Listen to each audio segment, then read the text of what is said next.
So hi Sarah, thank you very much for coming to talk to me today and telling us about your project. Do you want to start just by introducing yourself and a little bit about your project as well? That would be great. Yeah, I'm Sarah. I'm an occupational therapist and I work in an outpatient setting in rheumatology. And I'm coming towards, I guess, the latter stage of my career, I would say. I got interested in the scholarship and applied because I wanted to do some kind of a project that would help with the supported self-management of people who I see.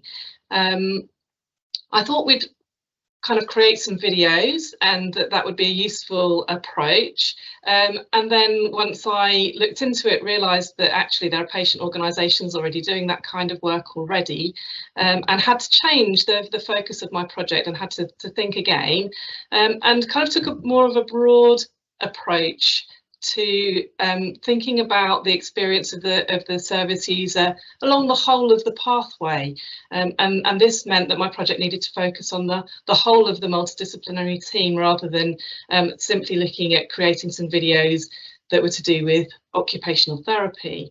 And so I worked on some surveys to help to understand the perspectives of service users and also our team, and also other services and what they were doing. So the project has really ended up focusing on levers for change that we can pull on to create a really useful kind of changes and pathway for the future, and that's how my scholarship has ended up focusing. Sounds fantastic. Can you tell me a little bit how you've engaged your stakeholders?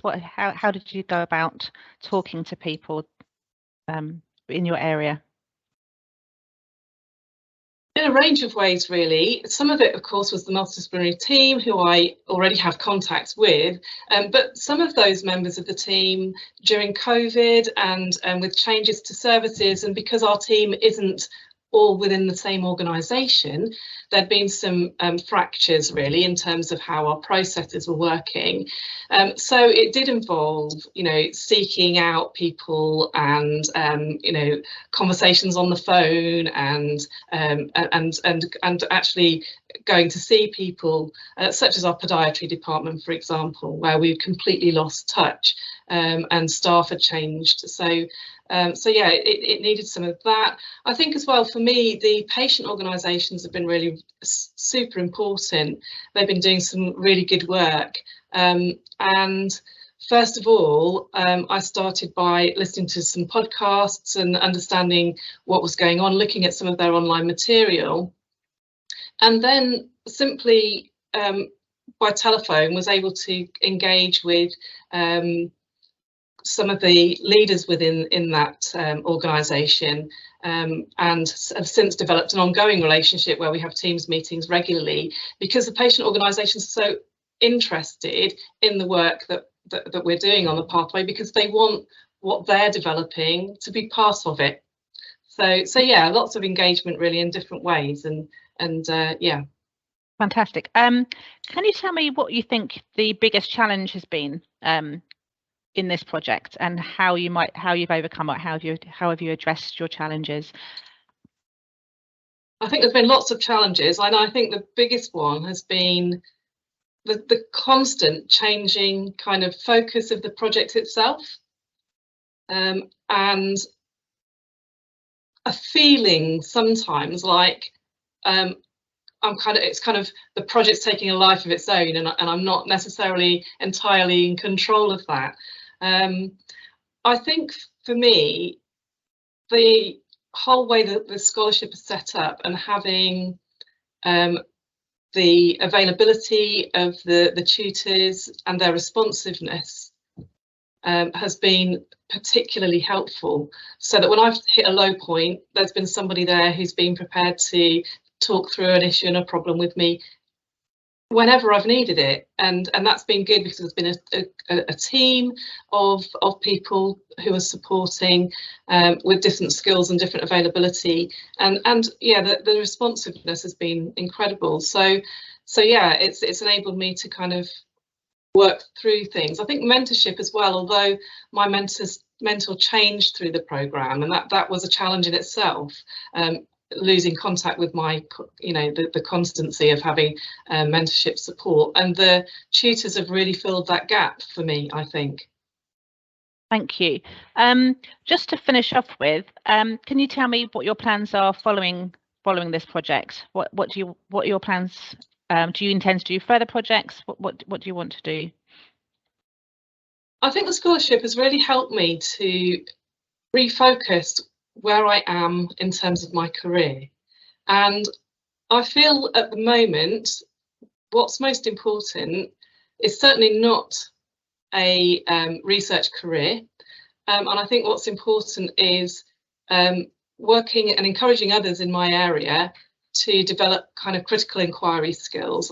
That's important, as is leaving some kind of a legacy here in the service where I'm working. So I've become aware of the ARC fellowships and have applied for an implementation fellowship, which I'm hoping will enable me to continue the work I've been doing, so that we can get our pathway into reality, and that there'll be a real outcome both for service users and hopefully also for others I work with in the team.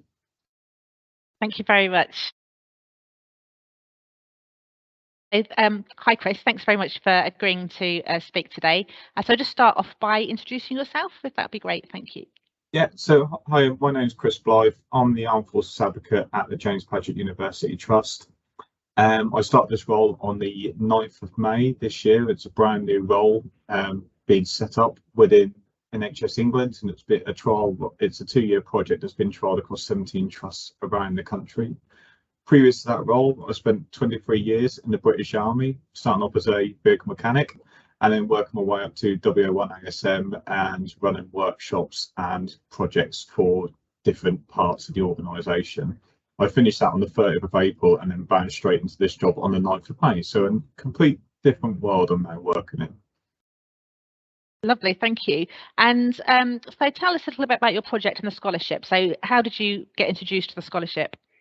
So when I first started in this role, my manager just said about loading me onto scholarship programs, as that helped integrate me into the NHS and especially into the trust, so I get to learn who people were, who the key personalities were, and who those people that could quickly help me develop the role. Because the role was brand new. There was not much work in the trust regarding the armed forces and veteran support and awareness. So loading me on the scholarship program gave me that sort of initial foundation of somewhere to start and actually start learning who was who, and then start networking from there, and then also being able to get pointed in the right direction to do the development phase of my job role. Okay, so you so that's been really helpful in facilitating your job role, joining the scholarship and the networks you've found. How have you found the face-to-face sessions of the scholarship? So at the start, the face-to-face session sort of gave me that time to actually just sit down and think about where were we going to go with this, because it could have been quite easy to jump in with 2 feet. At the end, the service itself, once developed, needs to provide a good service to patients and allow them to get something out of it, otherwise it's pointless. And it didn't want to do that straight away. It wanted to develop it all first, put all the foundations in place before doing that. But again, it was knowing where to start. So the face-to-face sessions actually helped with being able to lay that out, looking at the development phase, then moving into the implementation and then sustainability a bit later on. But having that one-to-one where people were giving you lessons about structure and how to do that. I've done some of this stuff before in the army, so I've run projects before, but it's very different. It's a different environment, and it's getting used to that environment and how people are.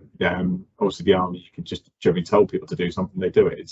It's different culture, and the face-to-face has really helped me learn that culture. Actually, working with another 8 scholars helped me to figure out what people were like in the NHS, and it also it was nice to hear them, how they were going about their journey, and then taking some ideas from them. So at the start, that's kind of how I think it moulded the development phase of my project for me.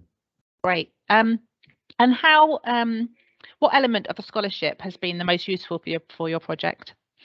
I think that phase at the start was very useful, but also having the mentor has been really, really good. So instead of just having where you have the scholarship, we had 1 day a month where we sit and concentrate on it.